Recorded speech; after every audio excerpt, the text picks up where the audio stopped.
8월 28일 주일 오늘 하나님의 말씀은 고린도전서 14장 말씀입니다. 바울 사도는 고린도 교회 성도들이 하나님의 은사 중에 방언이 최고라고 하며 서로 방언에 대해 자랑거리로 삼으며 방언을 받지 못한 성도들을 무시하고 있는 것을 알고 이 편지를 쓰고 있는 것입니다. 방언의 은사가 보통 사람들로서는 알아들을 수 없는 신령한 언어이기에 사람들의 호기심을 크게 자극하고 있는 데다 모두가 방언의 은사를 사모하고 추구하고 있었습니다. 그래서 방언을 받은 사람들은 자신이 방언을 받은 것에 크게 자랑스럽게 여겨 때와 장소를 가리지 않고 아무 데서나 무분별하게 사용하고 있었습니다. 방언을 하늘의 신령한 언어로 여겨 모든 은사들 중 최고의 은사라고 생각한 고린도 교인들은 너무나 그 은사를 뽐내고 자랑하면서 교회 안과 밖에서 마구잡이식으로 무분별하게 사용하고 있었습니다. 그 결과 방언의 은사가 주님께 영광이 되고 교회에 덕을 끼치기는커녕 교인들 간의 시기와 분란과 소외와 무질서만 초래하고 있었습니다. 1절 말씀, 사랑을 추구하며 신령한 것들을 사모하되 특별히 예언을 하려고 하라. 5절 말씀, 나는 너희가 다 방언 말하기를 원하나 특별히 예언하기를 원하노라. 만일 방언을 말하는 자가 통역하여 교회에 덕을 세우지 아니하면 예언하는 자만 못하니라. 방언은 자랑도 아니요 그것을 가지고 교만해지는 것은 더더욱 아닌 것입니다. 한마디로 고린도 교회는 사랑이 부족한 결과로 이런저런 문제들이 많이 생겼던 것이죠. 복음의 3대 덕목인 믿음, 소망, 사랑, 이 세 가지는 항상 있어야 하는데 그 중에 제일은 사랑입니다. 그런데 그 중에 제일인 사랑이 고린도 교회에 부족해서 이런저런 문제들이 생겨난 것입니다. 바울 사도는 방언보다 예언을 하라고 했는데 예언은 앞으로 되어질 일을 미리 말하는 것, 즉 하나님의 뜻을 미리 밝히는 것이기 때문이죠. 이미 우리에게 주신 말씀, 곧 성경을 가르쳐 알게 하는 것이 예언인데 이것이 자신도 모르고 하는 방언보다 교회에 유익하기 때문이라고 말씀하시는 것입니다. 그런데 어느 때부턴가 예언자를 찾아다니며 사람들이 예언을 받으려고 합니다. 그러다가 예언자에게 종속되어지는 현상도 많아졌죠. 예언자라고 하면 자신의 인간적인 생각을 하나님께 받아서 말하는 것처럼 속이는 그런 일들도 많이 했어요. 이런 사람들을 예수 무당이라고 부르는 것이죠. 그리고 그런 사람들에게 헌금이라고 내놓고 예언 기도를 받으러 다니는 사람들은 복채를 내고 전보러 다니는 사람들과 조금도 다르지 않다는 것이에요.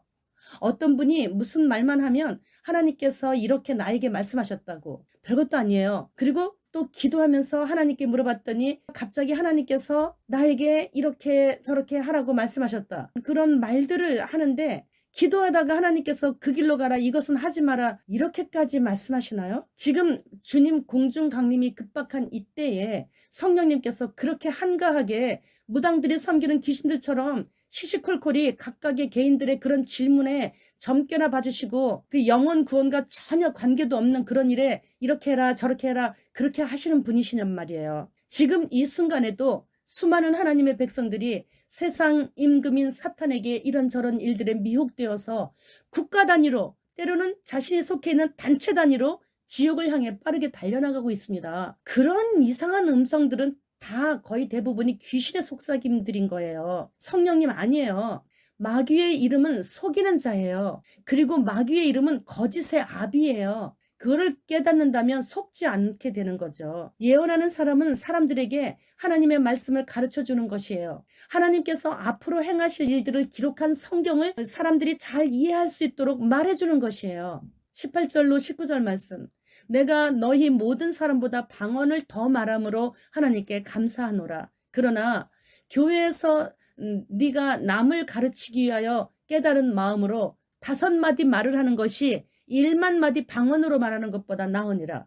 방언은 오로지 자신에게만 유익을 끼치고 있는 거예요. 예언은 교회의 덕을 세우고 있는 것이고요. 바울 사도는 자신이 다른 사람들보다 방언을 더 많이 하고 있다고, 그래서 고린도 교인들보다 신앙으로 훨씬 더 위에 있음을 밝히고 있는 거예요. 방언 그 자체는 좋은 것이지만 사람에게는 아무런 유익이 없어요.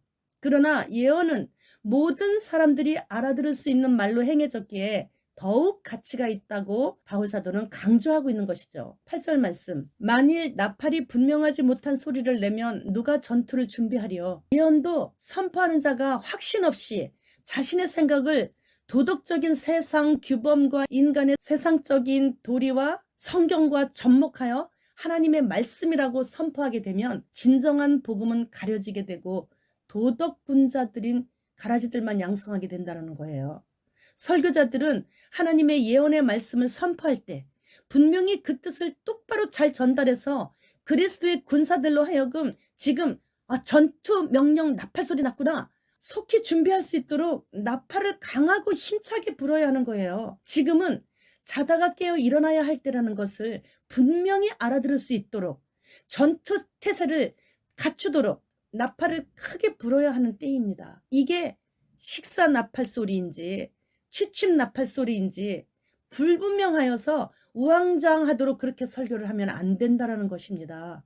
하나님의 예언의 말씀으로 바울이 문제 많은 고린도 교회에 파당 짓지 말아라. 이방인도 하지 않는 근친의 그런 음행을 저지르지 말아라. 성만찬식 때 부자들만 왜 배불리 먹냐? 그렇게 배고프면 집에서 미리 조금이라도 먹고 와서 가난한 자들과 함께 음식을 나눠라. 그리고 교인들끼리 분쟁으로 인해서 세상 법정에 송사하지 말아라. 바울처럼 정말로 강하게 확실하게 이렇게 하나님의 말씀을 예언의 말씀을 선포해야 되는 거예요. 지금은 부끄러움을 모르는 동성애자들처럼 더러운 자는 더욱더 더럽게 살아가고 있고 거룩한 자는 더욱더 거룩하게 살아가고 있는 때 아닙니까? 이렇듯 지금은 사탄 마귀가 뿌려놓은 가라지들이 자랄 대로 다 자랐습니다.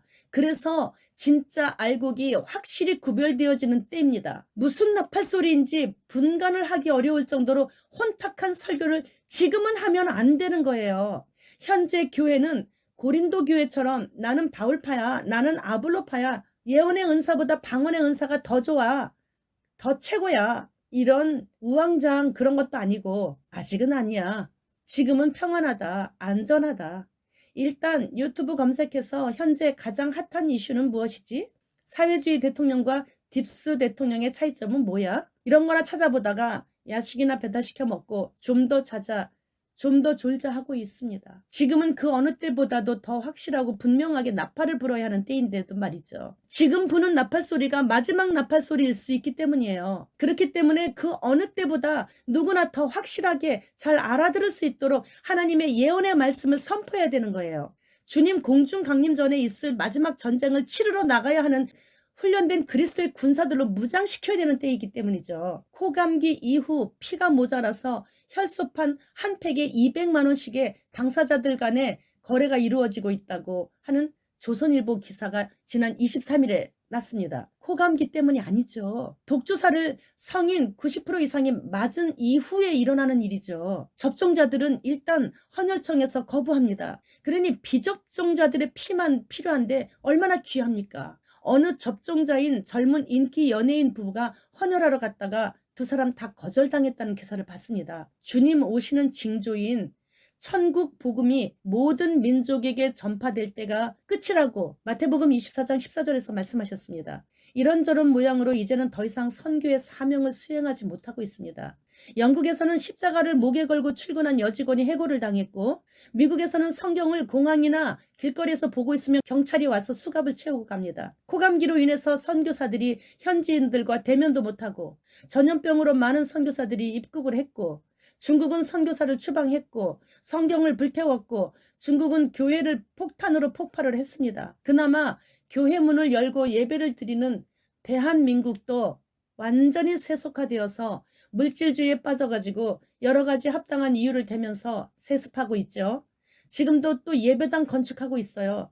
예배당 리모델링하고 있어요. 우리나라는 많은 수의 교회들을 간첩 목사들이 접수하고 있어가지고 계속해서 대적들에게 퍼주고 대적들을 지금 이롭게 하고 있습니다. 그리고 세계 모든 종교에도 구원이 있다. 그래서 우리는 하나다. 그렇게 외치는 WEA, WCC에 가입하는 교단이 거의 없어요. 길거리 전도할 때 교회에서 전염병 퍼지게 해놓고 무슨 전도하러 다니냐고 저한테 그러더라고요. 코감기로 인해서 교회 문도 닫히고 선교 문도 닫히고 전도 문도 닫혔습니다. 이제 인류 역사상 교회가 예수님을 믿는다고 해서 이렇게 세상 사람들에게 미움을 받은 적이 없었죠. 전 세계적인 팬데믹이 이것을 가능케 했습니다. 대다수 시민들이 교회를 적대시하고 모독하고 모욕했습니다. 교회만 공무원이 주일날 나와서 숫자 체크하고 고소를 하고 벌금을 물렸죠. 2025년도에 모든 민족에게 복음 전파 미션이 완성된다고 한 15, 16년 전에 제가 몽골에서 들었거든요. 그런데 2022년인 올해 선교 미션이 완성되었다고 합니다. 지금 약간의 시간이 남아있는 것은 주님께서 마지막 이삭을 줍고 계시기 때문입니다. 구름 타시고 공중으로 강림하시는 예수님께로 이사 떠날 준비할 시간만 지금 현재 우리에게 남아있을 뿐이에요. 지금은 하나님의 예언의 말씀이신 성경을 베레아 성도들처럼 깊이 상고해야만 삽니다. 그래서 성경을 읽어야 삽니다. 주님 오십니다. 마라나타.